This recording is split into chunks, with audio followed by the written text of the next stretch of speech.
There are 4 steps to mastery. The first stage is unconscious incompetence. This is when you don't know what you don't know.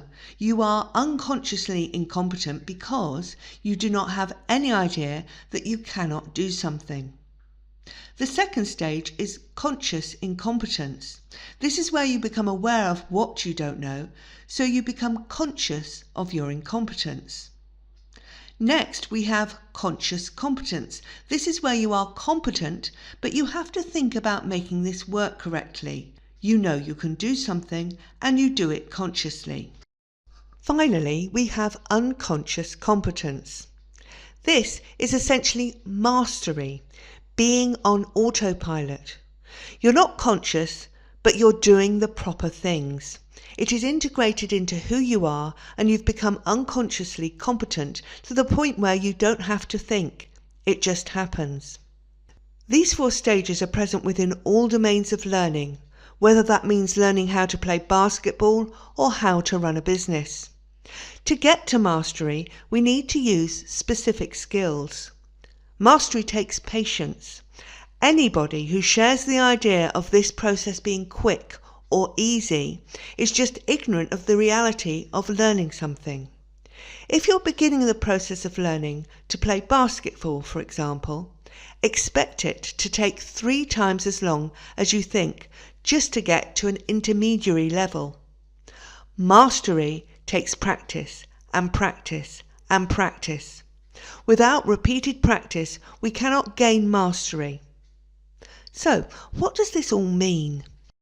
We start at unconscious incompetence.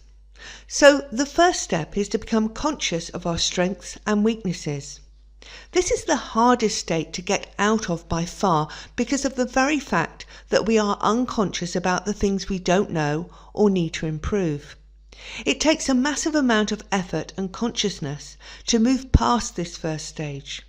To get past this first stage, we need information about ourselves. So to move to consciousness, we need feedback.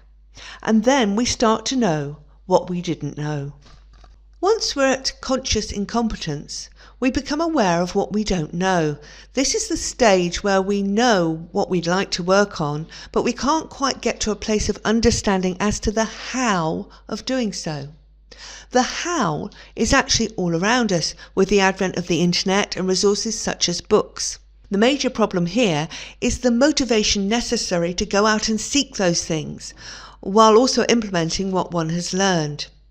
Learning takes effort and repetition. Read books, listen to podcasts, watch people who are advanced within the domain. Become a learning machine. To reach conscious competence, you will be engaging in deliberate practice. This is the stage of failing and improving upon that failure, over and over again, until the skill is made unconscious. The commitment to deliberate practice is what is necessary to move to the final stage, which is the stage of mastery. Unconscious competence, or mastery, is where you become unconscious of your technique and live within the domain of mastery. You are not conscious, but you're doing the proper things. It's integrated into who you are, and you have become unconsciously competent to the point where you become the thing. However, sometimes when we become unconscious of our skill, we may not notice when the skill becomes out of date and begins to deteriorate. So, we need to continue seeking feedback and learning new aspects to ensure that we don't unconsciously end up back at the bottom of the ladder, unconscious incompetence, and that we remain fit for purpose. Just like our personal fitness, once we've lost weight, we need to keep on top of our eating to maintain our weight. As Stephen Covey tells us, we need to continue to sharpen our saw. In order to develop our careers, we need to climb the steps of competency and consciousness.